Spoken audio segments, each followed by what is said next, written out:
What's good, everyone? It's your boy Salos back again with another Final Fantasy Heroes video, and today we got a FEH channel. Oh my lord, I'm be real with you guys. I've kind of been losing interest in FEH. Recently, I've been playing Brilliant Diamond and Shining Pearl, as you guys probably saw from my last video, because I think that was my last video. Today, I was literally writing the script for my Brilliant Diamond Shining Pearl review, my full-on review of the game. My interest for FEH has been elsewhere. I've also been playing Monster Hunter Rise. I've been having a blast with my boy Two Fang Sword. His link to his channel will be in the description below. There's a lot of Smash stuff. I've just been, I don't know, FEH just hasn't been it for me lately. But so I was gonna check out the FEH trailer because I'm not leaving FEH. I'm going to be on this ship until it sinks, until it eventually crashes and burns and the server shuts down. I'm in it for the long haul. So I was gonna watch a FEH channel regardless. I was just gonna see what they had, see the new OC. We'll talk about her in a little bit. So, maybe hear about some changes they're doing, maybe some changes to summoning pool. But oh my lord, maybe a new game mode. Which, oh my gosh, that new game mode. But okay, I'm getting ahead of myself. So I've kind of had my attention divided. So I'm not going to act like I know everything because I have seen everything. Yes, but there's a lot of information to digest, so I'm just not a scripted person type. I'm not really a scripted guy. I do scripted videos every now and then, like the Hero of the Week, which I'm sorry guys, I promise that's coming back, but I just got so invested into Brilliant Diamond and Shining Pearl. I just love those games so much, but that's coming back. Those are scripted videos, but I'm just not a scripted guy. I just like to talk to people like I'm having a natural conversation with them. If I mess up, it's cool. If I get my point across, it's cool. But I just feel like I just talk better when I was talking naturally, and I like those type of videos. I do like scripted videos, but I also like just impromptu, just talking off the cusp. So I understand that scripted videos have their place, but they're just not for me. So I'll do them when I feel the time is right, but all in all, I'm just going to be freeform with it. So you guys are going to be looking at a more formatted video. I'm going to be looking at the FEH channel in the description. I do know the flow. I've watched the FEH channel several times now, so I can familiarize myself with this for the video. But I'm going to be watching the FEH channel, but you guys are going to be watching bits and pieces of all the important information, so you guys don't have to literally just rewatch the same video again. So I'm not going to make this video any longer than it already is. Sorry, 3-minute intro. So it's already 3 minutes. Thanks you guys for sticking with it. But we're about to, let me go find the FEH channel real quick. Okay. They typically try to wrap the stories up in a year's time. So I did fully expect this to happen, but I did not expect a beast hero of all things. And I love this chick so much. She's the retainer for Asker itself.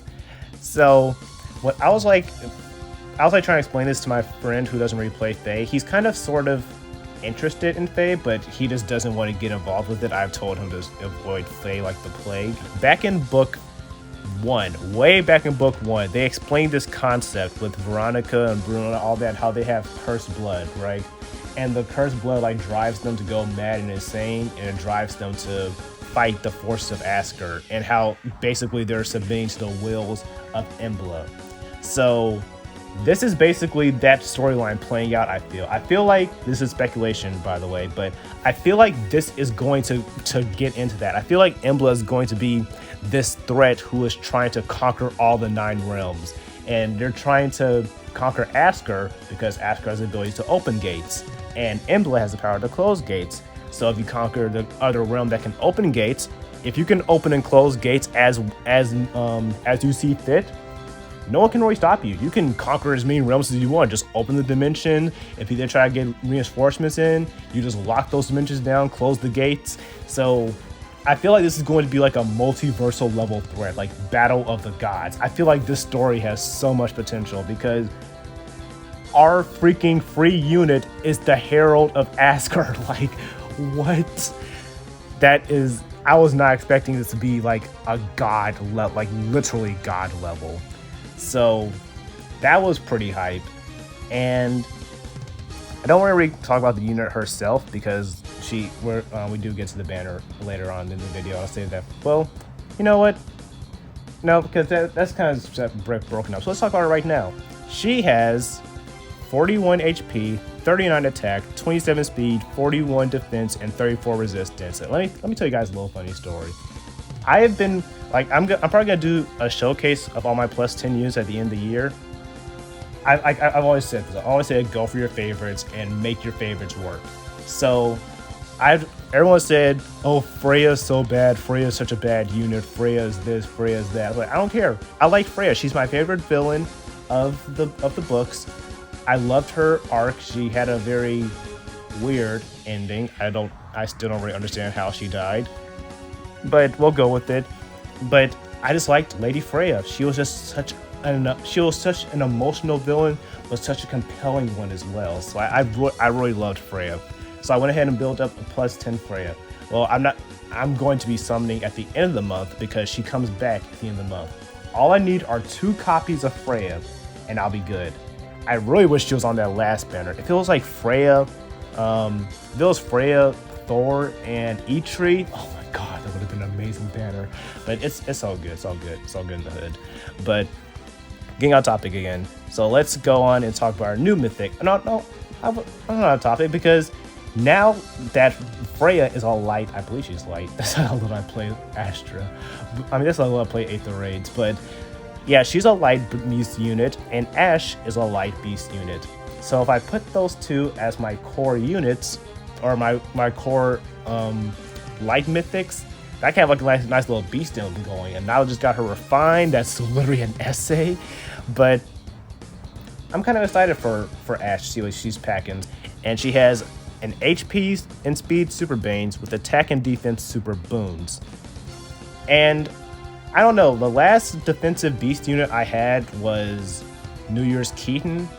And the only thing I will say about defensive beast units is that they have a place, but you have to remember that the most popular special in these games are Deadeye, Moonbow, Noontime, and Ruptured Sky, and sometimes situationally Blue Flame.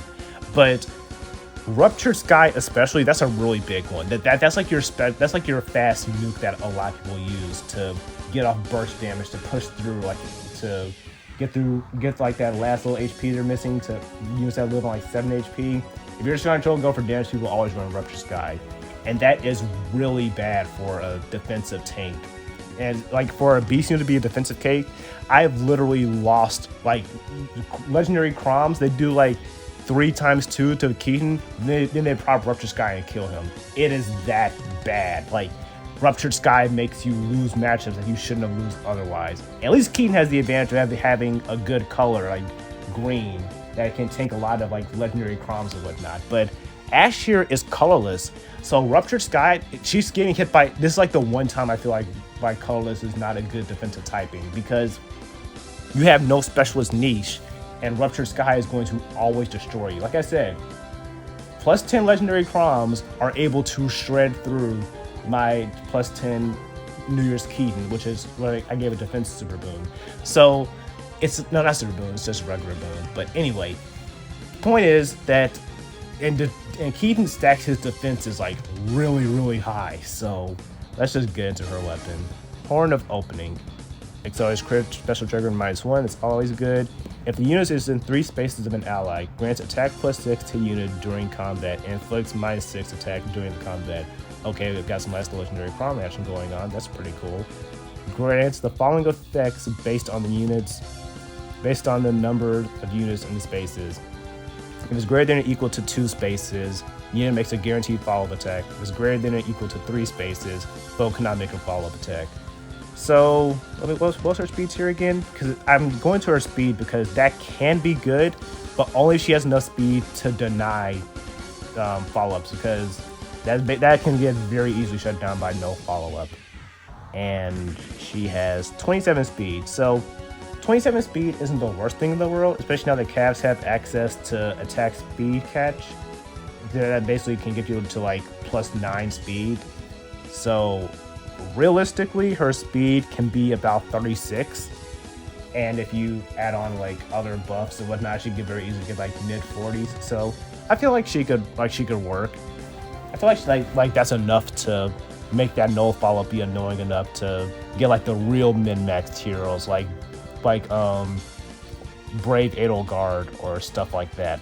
But it's really important these days that if you're a defensive tank, that you need that speed to make your no follow-up work. Well, to make your Weary Fighter type effect work, because no follow-up is literally given so free these days that it's just kind of like I see like that whole can I make a follow-up attack, and I was like, do that speed? No. Okay, that doesn't really matter because I can just use Legendary Violet, give them no follow-up, and they just break through it anyway.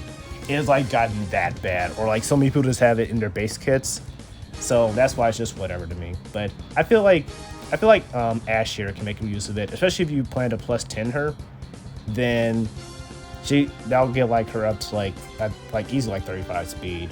But that's all right. It's not terrible. So that's Ash for you. So here's the next part. We get to the Awakening units.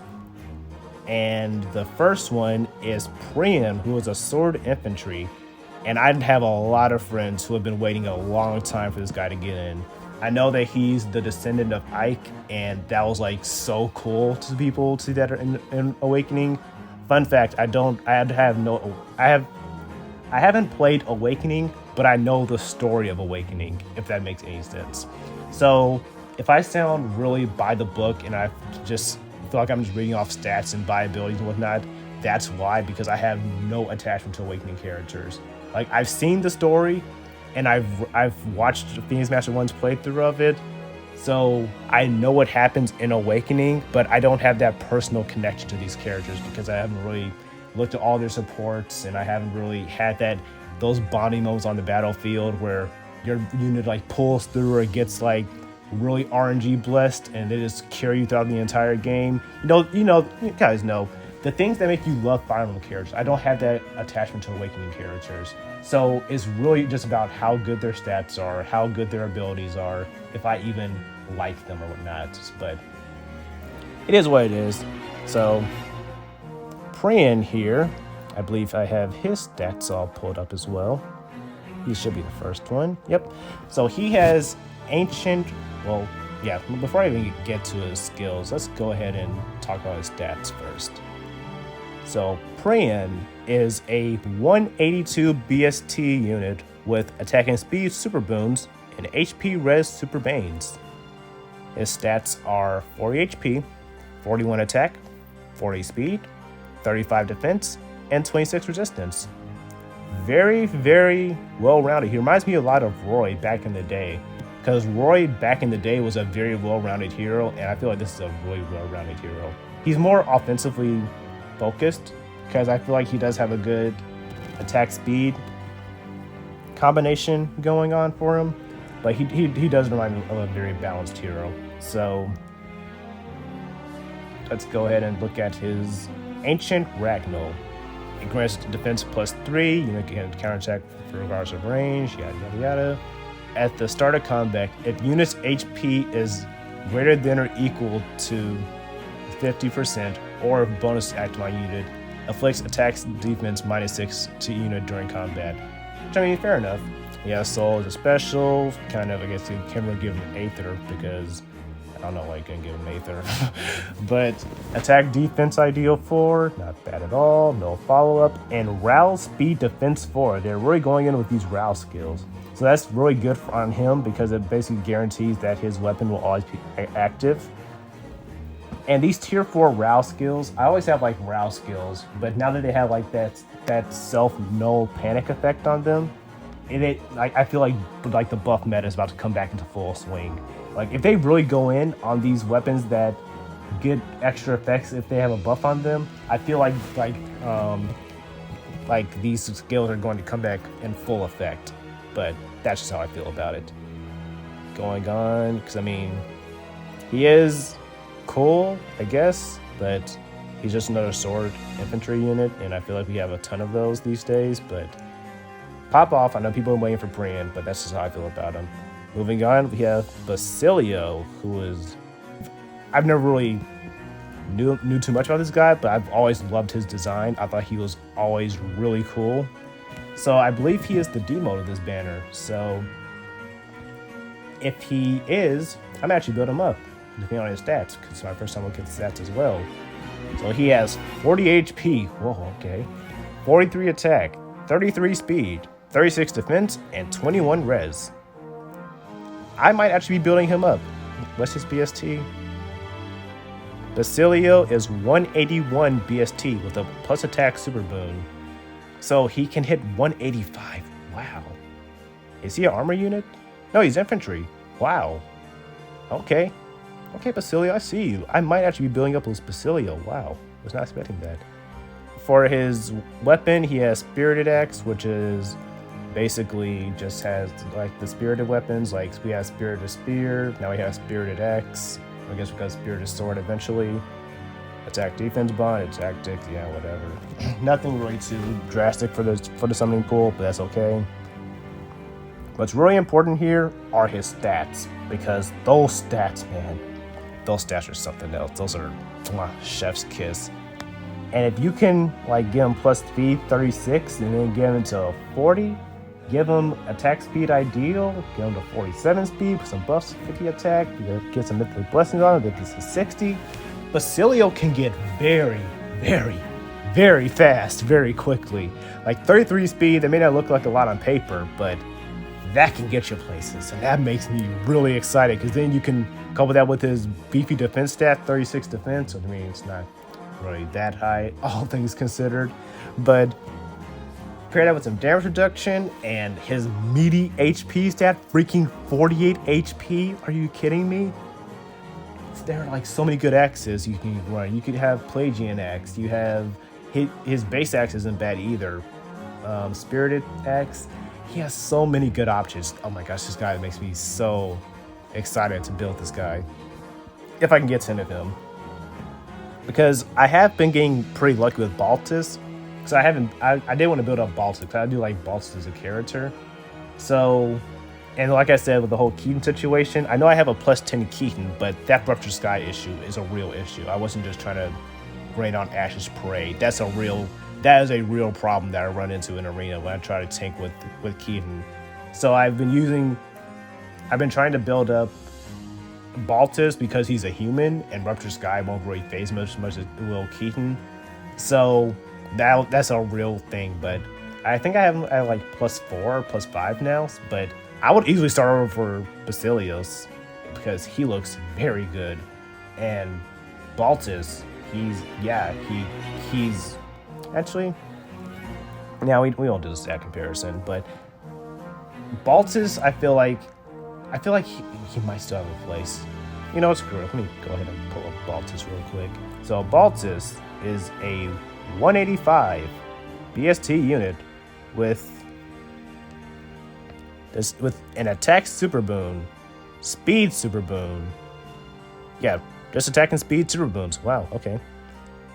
And he has 47 HP, 42 attack, 24 speed, 37 defense, and 31 res. So if you want to build Baltus, he's a better general tank, but at the cost of speed. And Basilios here, I feel like Basilios is just better. Wow. I mean, if you want to use him as a DC tank, then I feel like you still go with Baltus, because like I said, he does have a bit more res, and that can actually save you. But like I said, Basilios can get very fast, and being able to deny doubles is probably arguably better than a little bit more bulk. Although I wouldn't say a little bit, like he only has 31 versus 21, 10 whole res points, so it's not a little bit. But if you're able to get that speed going and damage reduction, it kind of doesn't matter. So I feel like Basilios is just the better route to go. Like Baltus, I think he has more muscle power, but I think that's about it, really. Wow. Okay, so that's my feelings on Basilios. And last but not least, no, we actually have a few more after this. We have Flavia, who I know is another fan favorite. So Flavia is a 181 BST infantry unit who has HP super banes and attacking speed super boons. Her stats are 41 HP, 40 attack, 41 speed, 36 defense, and 23 res. That is not bad at all, but it really she's a sword infantry unit. We have 1,000,000 of those. So the only thing that really matters at the end of the day is her weapon. So let me go ahead and pull her weapon up. Lioness Blade accelerates special cooldown -1 is basically a requirement these days. At the start of combat, if the unit has greater than or equal to 25% HP, which is basically always, grants attack plus speed plus 6, and if special triggers, excluding AoEs, disables non-specials that reduce damage by X. Non-special skills that reduce damage. So she can cut through damage reduction? Am I reading that right? Wow, okay. That actually is pretty good.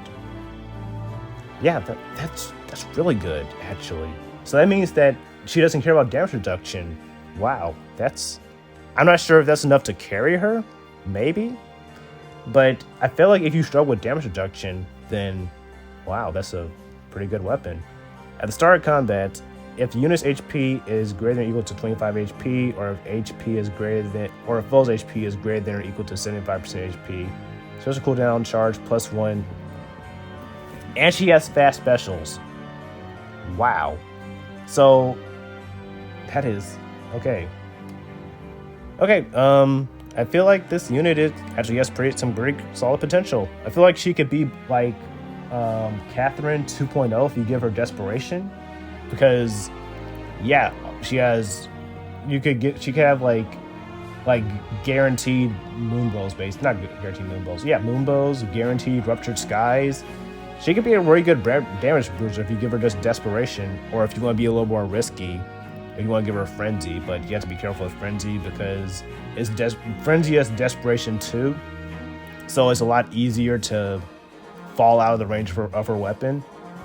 So I feel like you have to be a little careful with frenzy. But yeah, I feel like she's okay. I mean, I feel like there are better god swords out there, if I'm being honest. It's kind of, I mean, sword units these days is basically pick your favorite.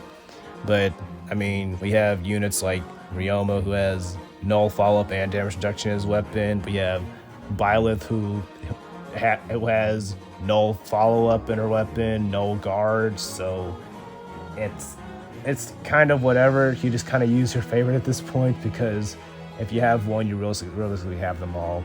I feel like she's not that game-breaking, and I don't feel this is a controversial opinion. We have Muriel, who is not in the banner, but I guess she's getting dropped in the summoning pool. But we do get her for free. That's something to note. We do get her for free. And Muriel here, hold on 1 second to get their stats up. Muriel is a 170 BST Blue Mage infantry with HP, speed, and defense super boons. No super banes. With 37 HP, 37 attack, 40 speed, 25 defense, and 31 res. That is actually pretty good, I'm not gonna lie. But blue mages, I feel like you just use Micaiah, if I'm being honest. I don't think we have that. I mean, I'm really trying to think here. Is there really any reason? I'm not gonna fluff it, you guys. I feel like if you build this character if you're a fan of her. She has good stats, but there's no real weapon that stands out to me. I guess there's Valentine's Alphonse weapon, but I can't remember what it does, but I don't know. I feel like if you're using a mage these days, you're just going like one of the premium ones, because even at +1, you don't really merge. I don't know. Maybe I'm just being a little hard on her, but there's like Ishtar, there's, like I said, Micaiah. There are just so many good mages these days.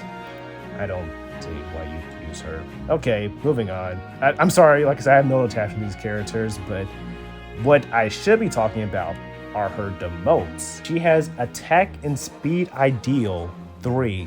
We're getting ideal skills demoted. So even if she's whatever, that's fine, because that means that you don't have to feel bad about foddering her off, because she has some pretty good, and what is that? attack res ruse. I think that's what that skill is. But yeah, she has really good fodder for the summoning pool. I'm actually really excited to have ideal skills demote this fast, because those are some pretty good line of skills for infantry units. So I'm actually pretty excited about that. And we have our Grand Hero Battle Unit, Yin Fei, and oh my gosh, this unit, Blade Legend. Let me talk about the Blade Legend. Y'all want to hear about the Blade Legend? Because he's got me feeling some type of way. Like I said, I have no attachment to these characters, but Yin Fei is a 182 sword infantry with speed super boons and res super banes. He has 43 HP, 37 attack, 42 speed with super boon that goes to 46 speed. A free unit, the Grand Hero Battle Unit, has 46 speed, 32 defense, and 28 res. But we're not done, guys. We're not done.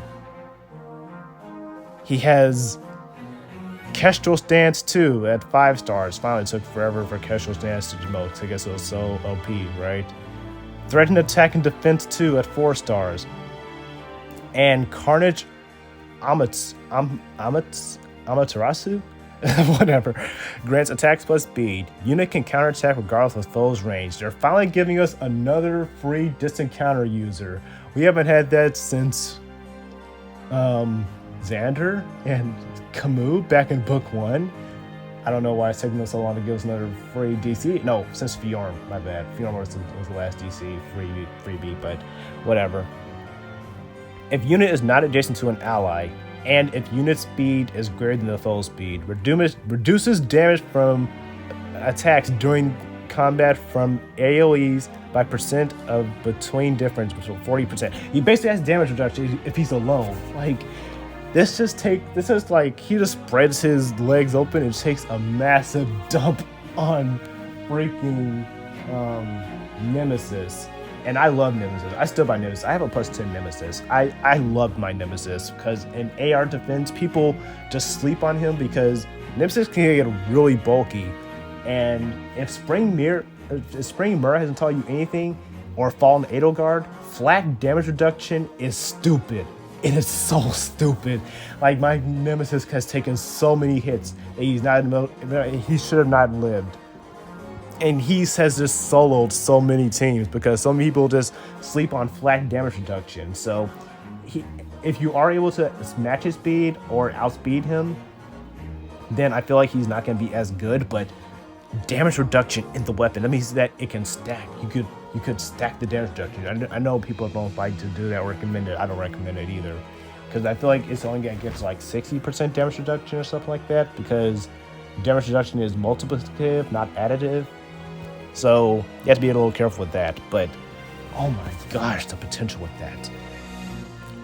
I feel like this is going to be the next big thing. I think he is the next big Grail project. So for all you guys hating on Shamir, all of you guys who were saying that Shamir should have been a sword unit, let IS do their thing, okay? They got you. Y'all wanted some sword units. Y'all got Tanith now. Y'all got Tanith, and you got the Blade Legend. So I want to hear no one crying about that you don't have a sword infantry unit, although that's a lie because we get sword infantry units. If you want a sword infantry unit, just go pull on the newest shiny banner and get one, okay? But I know y'all got sword infantry units. I don't know why y'all were crying about that so hard.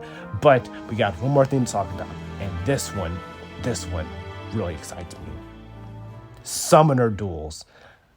Oh my gosh, this is why this video is taking so long for me to make, because I've just been sitting playing Summoner duels for so long, okay? This mode, it was magical. It's everything I wanted from a PvP mode. I know people didn't want a PvP mode in Fae because it said to be cancer, but they did it so well. Okay, so I've been playing Summoner duels for like the past 4 hours straight, and I have loved every second of it. I'm not even trying to flex right now. But what I love about Summoner duels is that it uses the chess system, where you literally you can only move one unit at a time. So if I have Alphonse on the board, I move my Alphonse, you move your Veronica. Then I go to Sharena, and then you move your Bruno. I move my Anna, and then you move your, I don't know, you move your Surtur or whatever. Okay, so it's like that. It's like you're playing a game of chess. But on top of that, if you want to use a dancer, and let's just say I have Peony, and Peony flies in and dances Alphonse. Normally, in a normal game mode, Alphonse will move again and progress further, or attack, or retreat, or reposition, or whatever. No, if Peony uses her action to dance Alphonse, your turn then ends. Then it goes back to your opponent. Then your opponent can move their Thursier, and then Thursier can come in or reposition or whatever. Then you have the option again to move Alphonse, and Alphonse can then move again. The same thing goes for Gale Force or Fallen Edelgard, but the only exception to that rule is Kanto, because that's still technically their action. So if you use Brave Erica and you just attack something in or snipe something off, you can still Kanto out of there. That doesn't change. That's like the only way you can get 2 actions out there, which I feel like Kanto is going to be very big in that mode for that reason alone. But they did that. Falling Edelgard, if she kills a unit, instead of going in for a second attack, she just ends her turn. Like she is still able to attack again, but she has to wait for the player to use a counterattack, and then she can go in and go for another strike. So Summoner Duels it's just felt so good. And on top of that, they've also reward you for going in. There are like 2 rangers. There's like your normal enemy phase range of danger. They have your also like the smaller range. And if all your units are able to get into that smaller range before your opponent, you get bonus points. So you're literally rewarded for playing offensively and not just standing there waiting for 5 turns to camp out. Although I have fought some campers, but that's fine. That's just gonna come to game mode. They'll get their 1 kill and they'll try to hold that kill. And then they have captains, and your captains basically have like these exclusive skills. The one that I'm personally using right now is the between turns 2 and 5, then you get a times pulse effect. So I've been able to use that and just charge up some really high special cooldowns, and I have just been having so much fun with that. But Summoner Duels, I feel like this is a mode that I can really sink my teeth into, because I've always loved competitive battling. I'm a competitive person. I play Smash competitively. I play Pokemon competitively. I'm just a competitive person. So this is a mode that I've been waiting for a very long time, and I've had so much fun playing it. Been playing friends, been playing other people just on the ladder. I got my free Formasoul, because yes, Formasouls are part of the rewards for this mode. It's just been so much fun. I've not had this much fun with Fae in a long time. This is what I really needed. A mode that I could really just say, yes, I enjoy this, because I do not like ether raids. I've tried, but I do not like ether raids. And Arena is just stats the mode. So there wasn't really anything for me to, when I opened Fae, I was like, what am I doing? I'm playing Arena? I don't hate Arena, but I don't enjoy it either. I really don't like playing AR, but I play it because that's the mode that everyone considers the most competitive, so I just play it, but I don't really enjoy that aspect of the game. So it's like, when I open Fae, what am I doing? I guess like talking about units or making videos or summoning, but I feel like as long as it messes up, this can be something very big. And I am very excited for the future of this mode. So there's not really much I can say on it, because it's still relatively new. We're still learning a lot of things about the mode, but all in all, I have loved this Fae channel. This is exactly what I needed to sink my fangs back into Fae, and I think they might have got me back, y'all. I feel like I'm back into Fae, and it is thanks to this game mode, because I've loved every second of it. And I cannot wait to play it some more, to talk about it. I may even start basing my hero of the week based off this game mode now, because that does affect how you build your units. Like I said, Gale Force units are not really that viable in this game mode, because if you go in, you cannot immediately act out your Gale Force and go in for another kill or something. You're just sitting there, and your opponent can just like, okay, you Gale Force, congratulations, but now I'm gonna sit here and snipe you off. So it's like really dangerous. I mean, I feel like Guild Force does have a place, but you don't use Guild Force the way that we've been using Guild Force.